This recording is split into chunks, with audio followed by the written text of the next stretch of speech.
Hello student, इस lecture में हम क्लास 10 के वास्तविक संख्या का एक्सरसाइज 1.2 शुरू कर रहे हैं। स्टूडेंट बिल्कुल टाइप वाइज बताएंगे, वीडियो को पूरा जरूर देखिए। आइए शुरू करते हैं। चैप्टर है वास्तविक संख्याएं यानी रियल नंबर्स, एक्सरसाइज 1.2।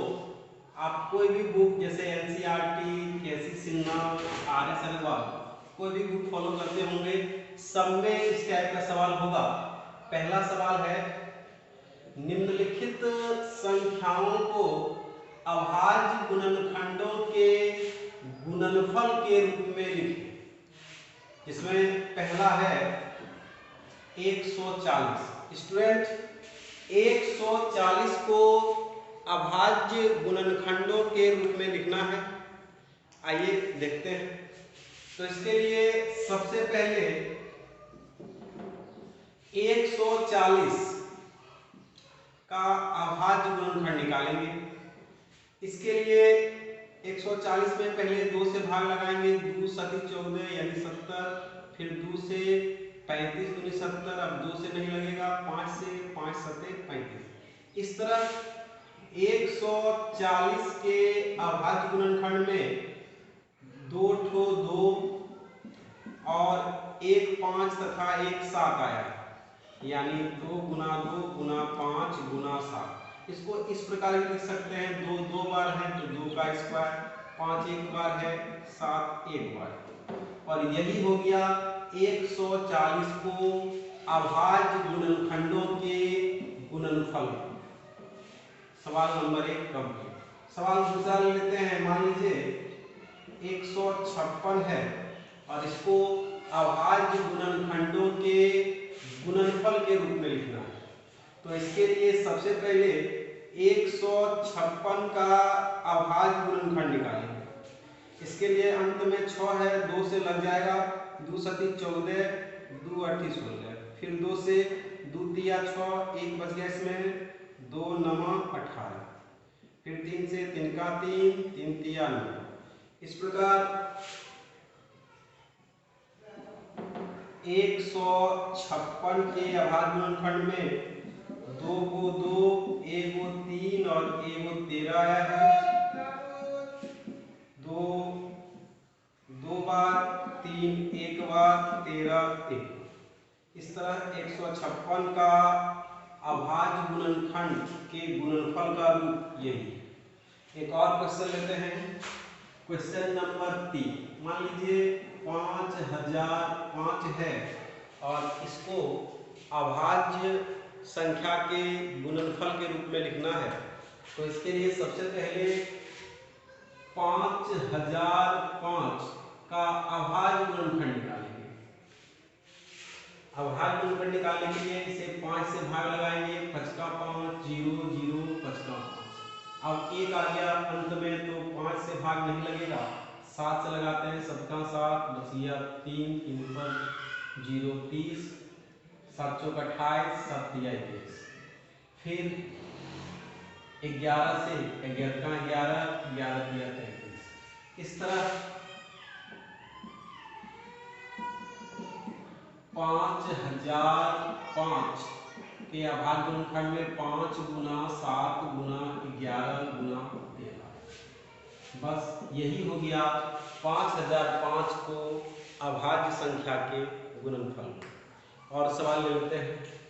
मान लीजिए चौथा सवाल है 330। अब इसको अभाज्य संख्या के गुणनफल के रूप में लिखना है। तो लिखेंगे 330 का पहले अभाज्य गुणनखंड, 2 से लगाएंगे, 2 का 2, 2 छक 12, 2 पचे 10, 2 का 2 बच गया 1, 2 छक 12 बच गया 2 पचे 10, फिर 2 से नहीं लगेगा, 3 से लगेगा, 3 पचे 15, 3 पचे 15, फिर 5 से 5 का 5, 5 का 5। इस तरह 330 के अभाज्य गुणनखंड में 2 गुना 3 गुना 5 गुना 11, और यही हो गया 330 का अभाज्य गुणनखंड के गुणनफल। स्टूडेंट कुछ और सवाल लेते हैं, तब तक आप इसको एक बार स्क्रीनशॉट ले लीजिए।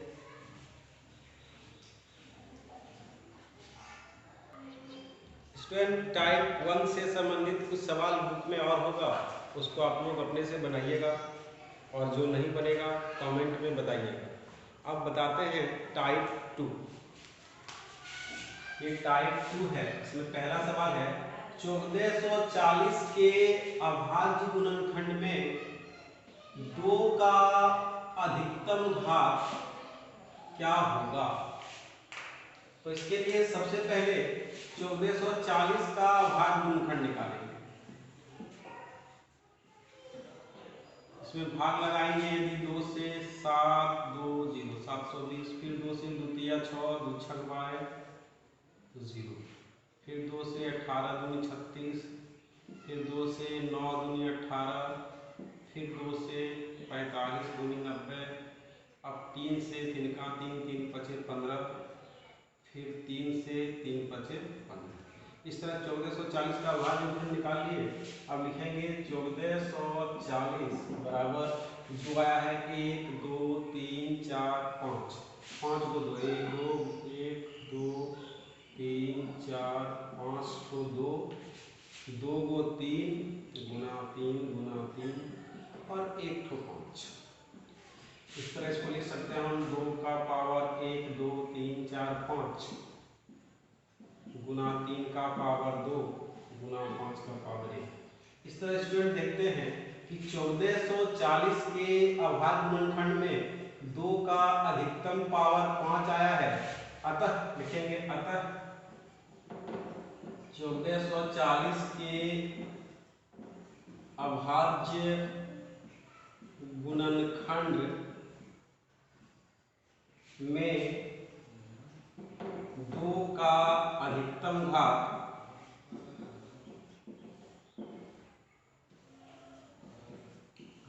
बराबर 5।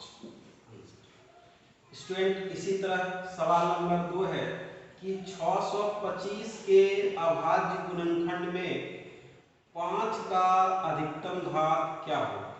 इसके लिए भी सबसे पहले 625 का अभाज्य गुणनखंड निकालेंगे। 625 में 2 से भाग नहीं लगेगा, 3 से भी नहीं लगेगा, 5 से लगाएंगे। 5 का 5 5 दूनी 10 5 पचे 25, फिर 5 से लग जाएगा, 5 दूनी 10 5 पचे 25, फिर 5 से 5 पचे 25। इस प्रकार 625 के अभाज्य गुणनखंड में 5 4 को आया है, 1 2 3 4 को 5 आया है।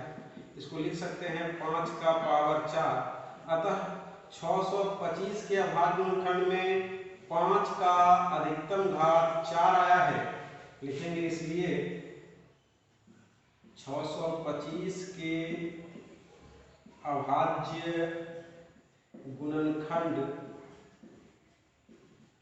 में 5 का अधिकतम घात बराबर 4। एक तीसरा सवाल भी लगभग इसी टाइप का है। यदि 6370 बराबर 2 to the power n into 5 to the power n into 7 to the power k into 13 to the power p है, तो m plus n plus k plus p का मान है।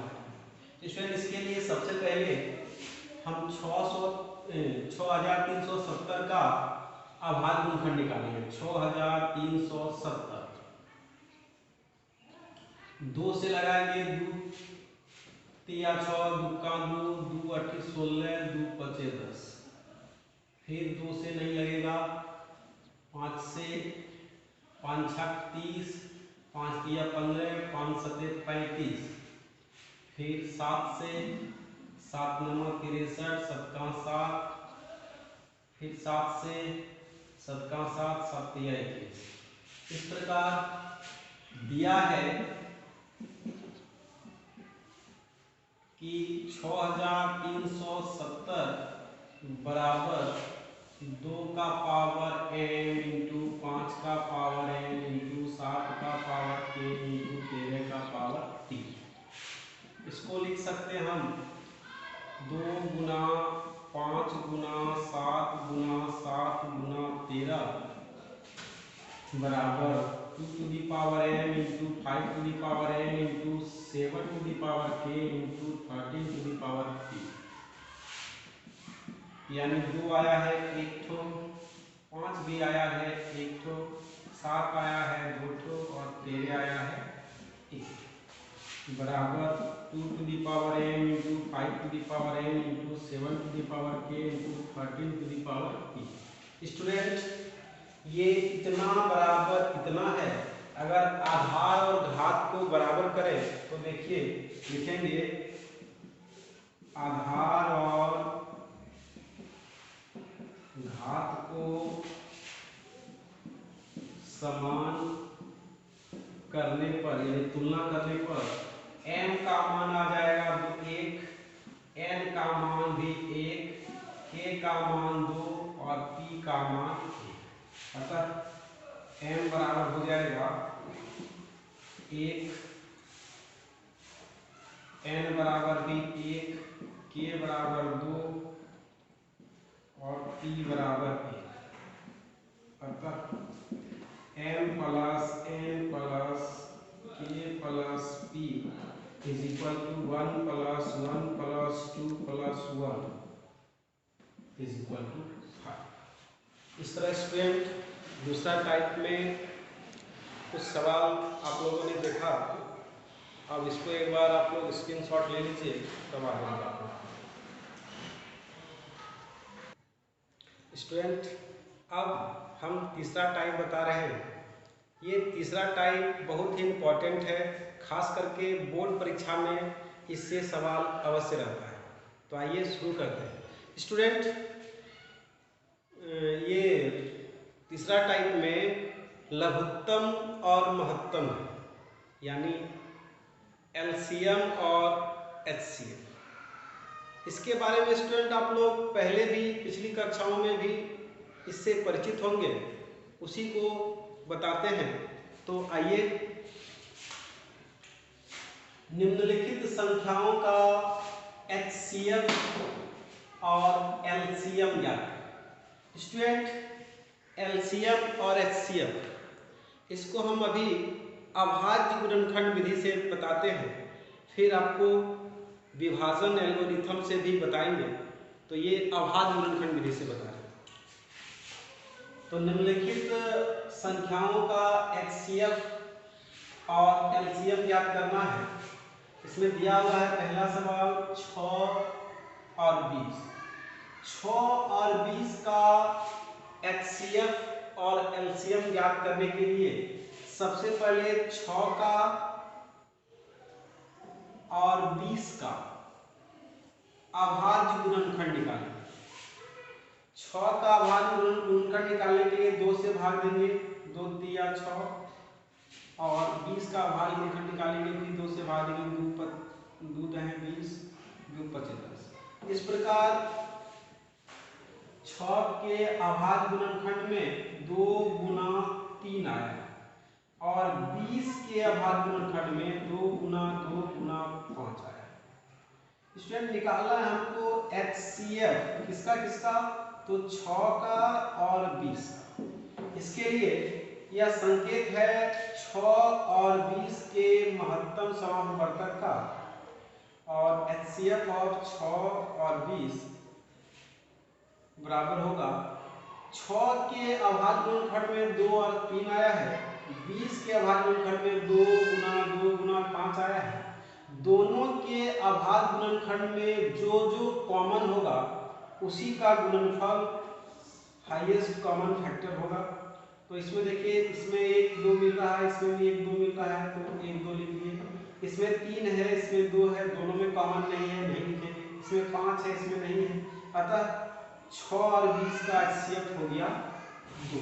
अब एलसीएम 6 तथा 20 के लिए प्रत्येक अभाज्य संख्या का मैक्सिमम घात इसमें लिखेंगे और उसका मैक्सिमम घात का यूनियन लिखेंगे। जैसे 2 इसमें 1 ठो है, इसमें 2 ठो है, तो इसका जिसमें ज़्यादा होगा उसका वाला लिखेंगे 2, और 3 1 ठो है, 5 1 ठो है, कोई ऐसी संख्या नहीं है जो कि छूट गई हो, यानी इन दोनों के अभाज्य गुणनखंडों का यूनियन यही आया है। अतः 2 गुना 2 गुना 3 गुना 5 गुना करेंगे 2 दूनी 4, 4 तिया 12, 12 पचे 60। इस प्रकार 6 और 20 का HCF 2 और LCM 60 आया है। स्टूडेंट कुछ और सवाल लेते हैं। सवाल नंबर 2, मान लीजिए 96 और 404 है और इसका HCF और LCM ज्ञात करना है, वो भी अभाज्य गुणनखंड विधि से। तो इसके लिए सबसे पहले 96 और 404 का अभाज्य गुणनखंड निकालेंगे। 96 का अभाज्य गुणनखंड निकालने के लिए 2 से भाग लगाएंगे। 2 चौक 8, 2 8 16, फिर 2 से 2 दूनी 4, 2 चौक 8, फिर 2 से 12 दूनी 24, फिर 2 से 6 दूनी 12, फिर 2 से 2 तिया 6। इस प्रकार 96 का गुणनखंड निकल गया। फिर 404 का गुणनखंड निकालने के लिए 2 से भाग लगाएंगे, 202, फिर 2 से भाग लगाएंगे 101। चूंकि 101 एक अभाज्य संख्या है, इसलिए यहाँ तक ही भाग लगेगा। अब लिखेंगे 96 बराबर 1 2 3 4 5 टोक आया है, 2 3 4 5 को 2 और 1 ठोक 3। उसी प्रकार 404 के अभाज्य गुणनखंड में 2 गुना 101 आया है। अब HCF ऑफ 96 और 404 यानी 96 और 4 का महत्तम समापवर्तक बराबर होगा दोनों के अभाज्य गुणनखंड में जो मैक्सिमम जो कॉमन फैक्टर होगा वही होगा HCF 96 और 404। इसमें 2 ठोक 2 है मैक्सिमम, इसमें 2 ठोक 2 मिला में 2। इसमें 101 है, इसमें और 101 नहीं है। अतः दोनों का कॉमन गुणनखंड हो गया 2 गुना 2 यानी 4। इस तरह HCF ऑफ 96 और 404 का आंसर हुआ 4। अब इसी का निकालेंगे LCM। LCM ऑफ 96 और 404। LCM निकालने के लिए दोनों के अभाज्य गुणनखंड का यूनियन निकालेंगे। 2 गुना 2 मैक्सिमम 2 5 बार है 5, और इसमें फिर एक 3 है, फिर 101 है। इसमें इसको गुना करने के बाद 96 आएगा। अतः LCM ऑफ 96 और 404 का 9696। इस तरह स्टूडेंट आप लोगों ने कुछ सवाल देखा HCF और LCM का। कुल मिला के 3 टाइप सवाल देखे। फिर अगले वीडियो में कुछ और सवाल बताएंगे। तब तक के लिए धन्यवाद।